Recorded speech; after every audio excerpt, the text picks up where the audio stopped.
উৎসব উদযাপন করছি।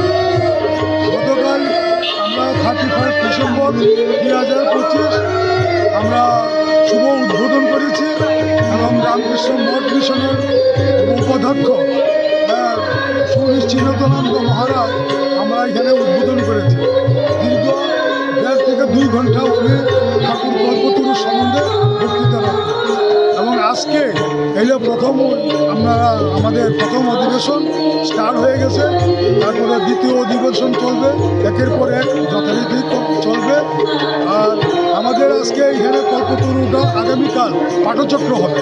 আমরা দীর্ঘ 19 বছর যাবৎ এই কল্পতরু উৎসব করছি, আমাদের 19তম কল্পতরু উৎসব। আমার নাম বিমলচন্দ্র দাস। আজকে আমি কল্পতরু উৎসবের সেক্রেটারি। আমি দীর্ঘদিন ধরে ওই কল্পতরু উৎসব করছি।